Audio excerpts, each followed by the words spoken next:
तमाम दोस्तन की मेहरबानी। अॼु जेको असां हिते आया आहियूं तमाम दोस्तन वटि,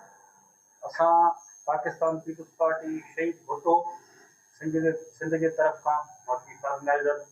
पाकिस्तान पीपल्स पार्टी शहीद भुट्टो रहीमत कोसो असां 9 तारीख़ ते खमसे ॾींहुं पूरी सिंध में जेका महांगाई हले थी, पेट्रोल महांगो आहे, तमाम खाइण पीअण जी शयूं महांगियूं आहिनि, उन्हनि जे लाइ पूरी सिंध में असां एहतजाजी कॉल ॾिनो आहे। असां पाकिस्तान पीपल्स पार्टी शहीद भुट्टो की तरफ खां आवाम के अपील था कयूं त हीअ जेका कॉल आहे महांगाई के खिलाफ़, इन में आवाम वध में वध शिरकत करे ऐं गवर्नमेंट के हुकूमत के असां चिता था ॾियूं त हीअ जेको टोपी ड्रामो तव्हां रखियो आहे त कॾहिं पेट्रोल 500 रुपया चाढ़े छॾियो था,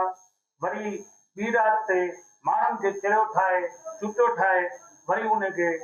350-400 रुपया करे सघो था। इहो ड्रामो आहे, इहे ड्रामा पंहिंजा बंदि कनि ऐं आवाम खे बि असां अपील कंदासीं त पाकिस्तान पीपल्स पार्टी शहीद भुट्टो जी तरफ़ खां त हीअ गवर्नमेंट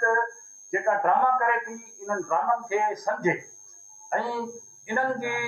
जेका हालत आहे गवर्नमेंट जी उनखे ॾिसे। असां पाकिस्तान पीपल्स पार्टी शहीद भुट्टो पंहिंजी जेका ही जदोजहद जो आगाज़ असां 9 तारीख़ ते कयूं था, 9 अप्रैल ते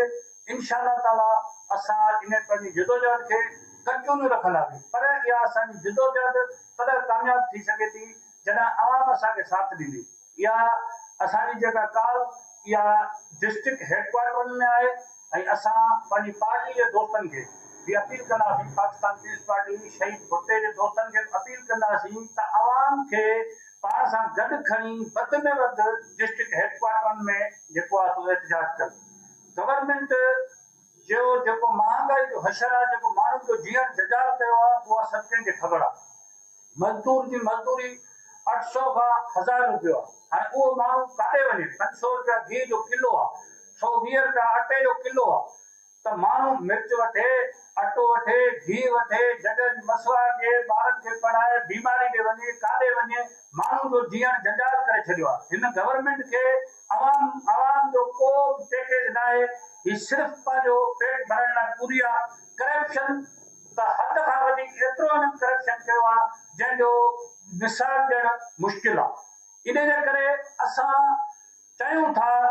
त आवाम सां गॾिजी करे हिन हुकूमत जे ख़िलाफ़, ही हुकूमत जेका असां चवंदासीं नाराज़ हुकूमत आहे, ही माना गैर चूंडियल हुकूमत आहे,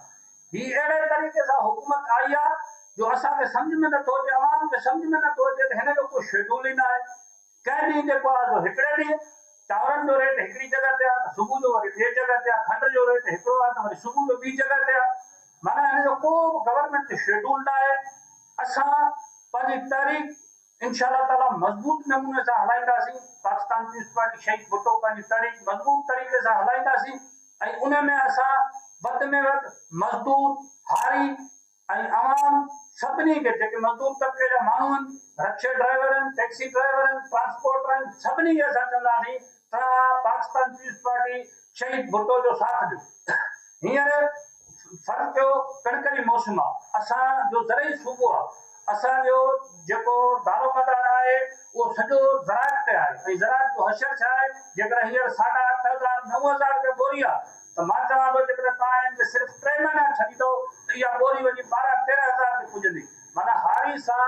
असां आवाम सां इहो हशर आहे त हिकिड़ी शइ असां कायूं था, असां पोखियूं था, असां लोड़ियूं था, उहा मार्केट में जॾहिं असां वटि वधे थी, असां उनखे खपायूं था त फ़र्ज़ु कयो उहा 1 रुपए में खपे थी, वरी 3 महीननि खां पोइ उहा साॻी शइ जेके पोखियूं असां कयूं था वरी जॾहिं उहा असां वठूं था उहा असांखे 15 रुपए में मिले थी। इन जे करे इन सॼे मसइले जो हल जेको आहे उहो आवाम वटि आहे। बाक़ी असां जेकॾहिं वेही पंहिंजो दिमाग़ में इहा ॻाल्हि कंदासीं त बाबा को आलादीन जो चिराग पैदा थिए ऐं उन में अची का तब्दीली अचे, तब्दीली कॾहिं बि न ईंदी। तब्दीली इन सां ईंदी त आवाम उथे, आवाम रोडनि ते अचे, आवाम निकिरे, आवाम पंहिंजे हक़नि खे सम्झे, पंहिंजी ॻाल्हि खे सम्झे। जेकर आवाम पंहिंजे हक़ खे न सम्झंदो त इहा ईअं असांखे जीअं हे गवर्नमेंट नताड़े रही आहे ईअं असांखे गवर्नमेंट नताड़े रहंदी। ट्रांसपोर्ट हशर ॾिसो, तेल जो तव्हां हशर ॾिसो, तेल किथे पहुतो आहे, किराया जेके आम माण्हू जेको आहे हैदराबाद नथो वञी सघे या कंडियारो असां कंडियारे वेठा आहियूं कंडियारे खां जेको आहे 2500 रुपया हैदराबाद जो किरायो आहे हिकिड़ो माण्हू वञे माना ओट मोट उनखे 5000 जो किरायो जेकर सखर वञे तो सखर उहो अशर आहे तंहिंजे करे को बि गवर्नमेंट वटि अवामी रिलीफ न आहे इंशाअल्लाह ताला पाकिस्तान पीपुल्स पार्टी शहीद भुट्टो अॻे बि अवामी प्रोग्रामनि लाइ पंहिंजो आवाज़ बुलंद कयो आहे ऐं हाणे बि अवामी प्रोग्रामनि लाइ पंहिंजो आवाज़ बुलंद करे थी इंशाअल्लाह ताला हीअ जेका 9 तारीख़ असांजी एहतजाज असांजा रखियल आहिनि पूरी सिंध में असांजी एहतजाजी जेका काल आहे इंशाअल्लाह ताला अवाम सां गॾिजी इहा कामयाब थींदी ऐं इन खां पोइ असां वरी बाद में ॿी काल ॾींदासीं पंहिंजे मर्कज़ सां सलाह मशवरा करे पंहिंजे क़ाइदीन सां सलाह मशवरा करे असां ॿी काल ॾींदासीं जेसी ताईं बि पेट्रोल जो रेट घटि नथो थिए महांगाई घटि नथी थिए माण्हुनि सां ज़ुल्म बंदि नथो थिए किराया घटि नथा थियनि दवाउनि जी हालत ॾिसो दवाउनि जी क़ीमत किथे पहुती आहे माण्हू मरीज़ माण्हू दवा नथो वठी सघे जेसी ताईं महांगाई घटि न थींदी तेसि ताईं पाकिस्तान पीपुल्स पार्टी शहीद भुट्टो पंहिंजी जिदोजहद जारी रखंदी।